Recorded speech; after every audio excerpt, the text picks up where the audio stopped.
حضرت عطا اللہ شاہ بخاری رحمۃ اللہ تعالی علیہ کو کون نہیں جانتا، ان کو ساری دنیا جانتی ہے۔ ایک مرتبہ نبی کریم صلی اللہ علیہ وسلم نے عطا اللہ شاہ بخاری رحمۃ اللہ علیہ کو سلام بھیجا تھا۔ سلام کس کے ذریعے بھیجا تھا، کیا واقعہ پیش آیا تھا، کون سلام لے کر آیا تھا؟ توجہ فرمائیں، مولانا عبداللہ درخاستی رحمۃ اللہ تعالی علیہ فرماتے ہیں، میں مسجد نبوی میں سو رہا تھا۔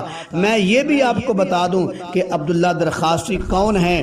وہ ہیں جن کو 1,00,000 سے زائد میرے کملی والے کی حدیث زبانی یاد تھی۔ وہ فرماتے ہیں، میں مسجد نبوی میں سو رہا تھا، نبی اسلام کی زیارت ہوئی اور نبی صلی اللہ علیہ وسلم نے مجھے فرمایا، اے عبداللہ، جب تم واپس جاؤ تو جا کر میرے بیٹے عطا اللہ کو میرا سلام کہنا اور مبارک دینا کہ تم نے میری عزت کے لیے جھوٹے نبی کے خلاف جھنڈا اٹھایا ہے۔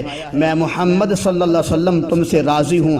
عبداللہ درخاستی فرماتے ہیں، جب میں واپس آ کر عطا اللہ شاہ بخاری رحمۃ اللہ تعالی علیہ کو ملا اور کملی والے کا سلام پیش کیا تو بخاری کی ٹوپی اتر گئی، بخاری صاحب کا رومال گر گیا اور بچوں کی طرح کمرے میں لوٹ پوٹ ہونے لگے اور روتے ہی جا رہے تھے۔ پھر بخاری صاحب نے عرض کیا، حضرت درخاستی صاحب، کیا میرے نانا نے میرا نام لے کر یاد کیا تھا؟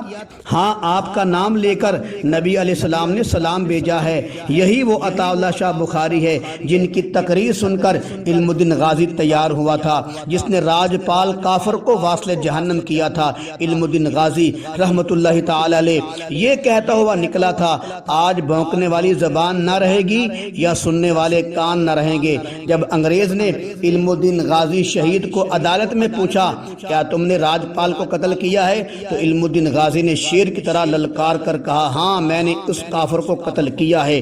علم الدین غازی کی للکار اور گرجدار آواز سن کر انگریز نے کہا، یہ توہین عدالت ہے۔ یہ سن کر عاشق رسول علم الدین غازی نے پھر بلند آواز سے کہا، تم کو توہین عدالت برداشت نہیں ہے، ہم کو توہین رسالت برداشت نہیں ہے۔